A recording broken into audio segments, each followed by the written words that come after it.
Hello friends, मेरा नाम doctor शुकेंद्र Dashore है। मैं कंसल्टेंट डर्मेटोलॉजिस्ट हूँ डॉक्टर दशोरेस डीएचएल सेंटर में। और इस वीडियो में मैं एक ऐसी स्किन की बीमारी के बारे में बताऊंगा जिससे लोग काफ़ी परेशान रहते हैं। कई लोग इससे डरते हैं कि ये बीमारी हमको ना हो जाए। इसका नाम है सोरायसिस। तो इस वीडियो में मैं बताऊंगा कि सोरायसिस किस प्रकार की बीमारी है, कैसे होती है, क्यों होती है। तो आइए शुरू करते हैं। सोरायसिस एक ऐसी बीमारी है जिसमें शरीर पे लाल रंग के या सैल्मन पिंक कलर के चट्टे आ जाते हैं। इन चट्टों पे सफेद रंग के सिल्वरी वाइट स्केल्स या छिलके आ जाते हैं। और इस बीमारी में generally extensor surface of the body involve होता है। एक्सटेंसर सरफेस मतलब कि जो कोनी है, घुटने हैं, बैक है, ये एरियाज ज़्यादा इन्वॉल्व होते हैं। इस बीमारी का जड़ से कोई इलाज नहीं है। यदि ये बीमारी एक बार ठीक भी हो जाती है तो ये वापस आ सकती है। ये बीमारी कई कारणों से होती है। ये जेनेटिक भी हो सकती है और एनवायरमेंटल भी हो सकती है। मतलब इसका एग्जैक्ट जेनेटिक इनहेरिटेंस नहीं है। 100% जो जेनेटिक इनहेरिटेंस होता है वैसा नहीं है। और ना ही यह पूरी बाहर की चीज़ों से होने वाली बीमारी मतलब कि एनवायरमेंटल बीमारी है। ऐसा कहा जाता है कि कुछ लोग इस बीमारी के लिए जेनेटिकली प्रीडिस्पोज्ड है। मतलब उनको जेनेटिक टेंडेंसी है और जब उनके शरीर पे स्ट्रेस आता है तो ये बीमारी बाहर आ जाती है। इंडिया में इस बीमारी का प्रेवलेंस 0.8 to 1% है। मतलब करीबन 100 में से एक इंसान को ये बीमारी होती है। तो ये इतनी भी रेयर बीमारी नहीं है। ये बीमारी जनरली दो टाइप की होती है, type 1 and type 2। Type 1 generally young age group में पाई जाती है, 15 से 20 साल की उम्र में शुरू होती है, ज़्यादा जेनेटिकली डिटरमाइंड होती है। और ये जब आती है इसके इलाज के बाद भी ये बार बार वापस आती है। और टाइप 2 जो 60 या 50 to 60 की एज में शुरू होती है और जब ये आ जाती है ठीक होने के बाद बहुत बार बार वापस नहीं आती है और इसकी सिवियरिटी भी कम होती है। तो जैसा कि मैंने बताया कि ये बीमारी पूरी तरीके से इनहेरिटेड नहीं होती है। केवल 7 से 36% लोगों में पाया गया है कि कोई फैमिली रिलेटिव को है। बाकी 70% लोगों में कोई फैमिली हिस्ट्री नहीं पाई जाती है। एक बात समझना बहुत इंपॉर्टेंट है कि ये बीमारी छुआछूत से नहीं फैलती है। यदि आप डायरेक्ट घाव पे भी पेशेंट के हाथ लगा देंगे तो भी ये बीमारी आपको नहीं फैलेगी। तो इससे सोरायसिस पेशेंट के अगेंस्ट दुर्व्यवहार करना एक अच्छी बात नहीं है, क्योंकि ये बीमारी फैलती नहीं है। कई लोग इससे परेशान होते हैं, कई लोग इसको समझते हैं कंटेजियस है, लेकिन ये बिल्कुल भी कंटेजियस नहीं है। फैमिली मेंबर्स में भी ये नहीं फैलती है। इसका डायग्नोसिस होना प्रॉपर तरीके से होना बहुत ज़रूरी है। कई लोग सिंपल एक्जिमा को भी सोरायसिस कह देते हैं और जिससे पेशेंट काफ़ी घबरा जाते हैं। यदि डायग्नोसिस में कोई भी आशंका है तो इस बीमारी में बायोप्सी करा लेना भी एक अच्छा ऑप्शन है, क्योंकि ये बीमारी लाइफ लॉन्ग चलेगी, तो कंफर्म डायग्नोसिस होना बहुत ज़रूरी है। अब आते हैं इसके ट्रिगरिंग फैक्टर्स पे। तो इस बीमारी के कई सारे ऐसे फैक्टर्स हैं जो इस बीमारी को या तो बढ़ा सकते हैं या कम कर सकते हैं। सबसे इंपॉर्टेंट ट्रिगरिंग फैक्टर इस बीमारी में है सीजनल वेरिएशन। मतलब ये विंटर सीजन में ये बीमारी काफ़ी बढ़ जाती है, फैल जाती है, और समर सीजन जो कि हॉट एंड ह्यूमिड एनवायरनमेंट होता है उसमें ये बीमारी काफ़ी कम हो जाती है। लेकिन आगे चल के बीमारी जब बहुत बढ़ जाती है तब ये हर सीजन या 12 महीने आ जाती है।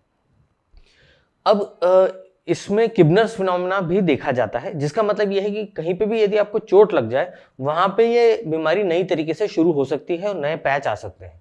कहीं पे भी आपको या तो खुरच लग जाए या पिंपल हो जाए या कीड़े ने काट लिया, वहां पे भी ये बीमारी आ सकती है। स्किन में कई सारी बीमारियां स्ट्रेस रिस्पॉन्सिव होती हैं। मतलब कि स्ट्रेस आने पे ये बीमारियां बढ़ जाती हैं। लेकिन जो ऑलमोस्ट सबसे ज़्यादा स्ट्रेस रिस्पॉन्सिव स्किन डिजीज है वो है सोरायसिस।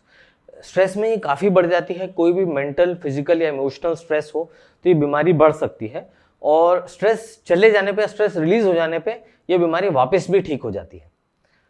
इसमें एक इम्पॉर्टेंट एग्रीवेटिंग फैक्टर इन्फेक्शन भी है। कई लोगों को जिनको गले का इन्फेक्शन स्ट्रेप या स्टैफ बैक्टीरिया से हो जाता है, उससे भी ये बीमारी बढ़ सकती है। होती तो नहीं है, जैसा कि मैंने बताया कि जेनेटिकली प्रीडिस्पोज में होती है, लेकिन इन्फेक्शन से ये बीमारी बढ़ सकती है। ऐसे केस में एंटीबायोटिक लेना बहुत ज़रूरी है, क्योंकि यदि आपने नहीं लिया और इन्फेक्शन फैल गया तो सोरायसिस को भी काफ़ी हद तक ये बढ़ा देगा। एक इम्पॉर्टेंट ट्रिगरिंग फैक्टर और भी है, जो है अल्कोहल और स्मोकिंग। कई लोग ऐसा हिस्ट्री देते हैं कि जब उनने स्मोकिंग शुरू करी थी उस समय से सोरायसिस शुरू हो गई थी उनकी, और फिर वो कंटिन्यू होती है। स्मोकिंग छोड़ने के बाद भी वो चलती रहती है। अल्कोहल लेने के बाद भी ये बढ़ जाती है। जो हेवी ड्रिंकर्स होते हैं उनमें ज़्यादा पाई जाती है। मोटापे या ओबेसिटी से भी ये बीमारी बढ़ती है। अब आते हैं कि ये बीमारी कैसे और कहाँ होती है। तो जैसा कि मैंने बताया, इस बीमारी में सैल्मन पिंक रंग के चट्टे आ जाते हैं, पैचेस हो जाते हैं, जो कि generally extensor aspect of the body, मतलब कि घुटने, कोहनी, फोर आर्म्स, बैक, स्कैल्प और नेल्स को इन्वॉल्व कर सकता है। इसमें वाइट, सिल्वरी वाइट स्केल्स होते हैं, मतलब चमकीले सफेद रंग के छिलके निकलते हैं, और एकदम पिंक स्पॉट को भी यदि आप स्क्रैच करेंगे तो उसमें से वाइट स्केल निकलेंगे, जो कि सोरायसिस के लिए डायग्नोस्टिक होता है। सर पे भी जब छिलके निकलते हैं तो ये डैंड्रफ जैसा दिखता है, लेकिन डैंड्रफ में येलो वाइट स्केल्स होते हैं और सोरायसिस में स्केल की मात्रा भी ज्यादा होती है और चमकीले सिल्वरी वाइट स्केल्स होते हैं, जिससे इन दो बीमारियों में फर्क किया जा सकता है। नाखून में भी इसका काफी असर होता है।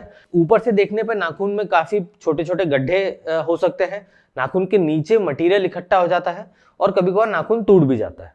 अब आते हैं सोरायसिस के टाइप्स में।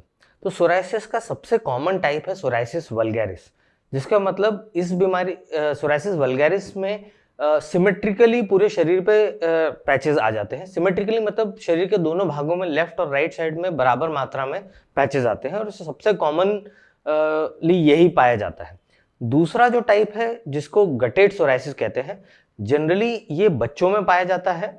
इसमें बारिश की बूंद की साइज के छोटे छोटे स्पॉट्स बहुत सारे शरीर पे आ जाते हैं।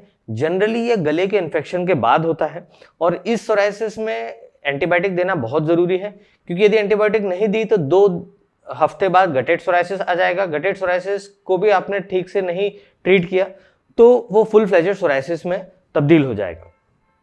अब इसमें जो सबसे प्रॉब्लमेटिक टाइप ऑफ सोरायसिस है वो है इरिथ्रोडर्मा। इरिथ्रोडर्मा मतलब यदि कोई पेशेंट ने ध्यान नहीं दिया तो ये चट्टे धीरे धीरे साइज में बढ़ते जाते हैं। जब ये बॉडी सरफेस एरिया का 90% से ज्यादा कवर कर लेते हैं तो इसको इरिथ्रोडर्मा कहते हैं। इसमें पूरे शरीर से छिलके निकलने लग जाते हैं, और स्किन के जो छिलके होते हैं जनरली केराटिन प्रोटीन से बनते हैं, और ये जब छिलके निकलते हैं तो हमारे शरीर का प्रोटीन भी लेके चले जाते हैं, जिससे कि शरीर में प्रोटीन की कमी हो जाती है, ब्लड में एल्ब्यूमिन कम हो जाता है, और इससे पैर में सूजन भी आ सकती है। तो इसलिए सोरायसिस को कंट्रोल में रखना बहुत जरूरी है, क्योंकि एक बार इरिथ्रोडर्मा बन जाता है तो इसके वापस आने की टेंडेंसी भी बढ़ जाती है। तो ये ध्यान रखें कि भले ही आपको सोरायसिस का पूरी तरीके से ट्रीटमेंट नहीं भी ले रहे हैं, लेकिन फैलने न दें इसको। और सबसे ज्यादा प्रॉब्लमैटिक या डिफिकल्ट टू ट्रीट जो इसका टाइप है वो है पस्टुलर सोरायसिस। पस्टुलर सोरायसिस एक ऐसे टाइप का सोरायसिस है जिसमें स्किन में पस आ जाता है, और इतना पस आ जाता है कि हम उसको लेक्स ऑफ पस बोलते हैं। इस केस में हमको पेशेंट को एडमिट करना पड़ता है, और इसका रिजल्ट तो बहुत इजीली आ जाता है। प्रॉपर इंजेक्शन जब लगते हैं तब क्विकली पेशेंट रिजॉल्व कर जाता है, लेकिन इस केस में फीवर और काफ़ी और भी प्रॉब्लम्स आ सकती है। ये जनरली गलत इलाज से होता है कि आपने सही डॉक्टर से इलाज नहीं कराया, या उनने गलत तरीके का इंजेक्शन लगा दिया जिसमें कि स्टेरॉइड होता है, वो यदि लगा दिया तो इससे ये बीमारी आ सकती है। सोरायसिस में कभी कभार जोड़ों में भी असर हो जाता है, जिसको सोराइटिक आर्थराइटिस कहते हैं। जनरली रीढ़ की हड्डी को असर करता है, लेकिन घुटने और हाथ के जोड़ों में भी ये सूजन कर सकता है। कभी कभार ये इतना सीवियर हो जाता है कि पूरे जोड़ को खत्म कर देता है। अब आते हैं कि सोरायसिस कितने समय तक वापस आ सकती है। तो जैसा कि मैंने बताया कि इस बीमारी का कोई जड़ से इलाज नहीं है, और सोरायसिस एक लाइफ लॉन्ग डिजीज है। लेकिन ऐसी डिजीज का इलाज कैसे करें जो कि जीवन भर आ सकती है, तो उसका एक तरीका है।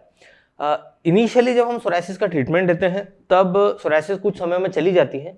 ट्रीटमेंट सोरायसिस खत्म होने के कुछ समय बाद तक ट्रीटमेंट दिया जाता है, जिससे कि ये जल्दी वापस नहीं आती है। जब ये वापस आती है, यदि हम उसी समय इसका इलाज शुरू कर दें तो हर एपिसोड के बीच में गैप बढ़ते जाता है। जैसे कि पहले यदि 4 महीने में आई तो बाद में 8 महीने में आएगी, और ऐसा समय समय पे इलाज करते रहते हैं तो ये इसमें गैप काफी बढ़ जाता है, और इतना बढ़ जाता है कि पेशेंट काफी कंफर्टेबल हो जाता है। 39% पेशेंट्स में देखा गया है कि लॉन्ग टर्म रेमिशन अचीव हो जाता है, मतलब काफी समय तक उनको ये बीमारी वापस नहीं आती है। इसलिए समय पे इलाज कराना बहुत जरूरी है। यदि ये बीमारी आपको वापस आती है और आप कुछ समय घर पे ही बैठ जाते हैं ये सोच के कि ये बीमारी धीरे धीरे चली जाएगी या इसको देखते हैं, तो ये बीमारी लॉन्ग टर्म के लिए क्रॉनिक डिजीज की जैसे सेट हो जाएगी, और फिर ये आपको बार बार प्रॉब्लम करती रहेगी। तो होपफुली आपको ये मेरा वीडियो पसंद आया होगा। Please like, share and subscribe to my channel, and इसके अगले वीडियो में मैं आपको बताऊंगा कि सोरायसिस का ट्रीटमेंट क्या है, तो प्लीज स्टे ट्यून्ड।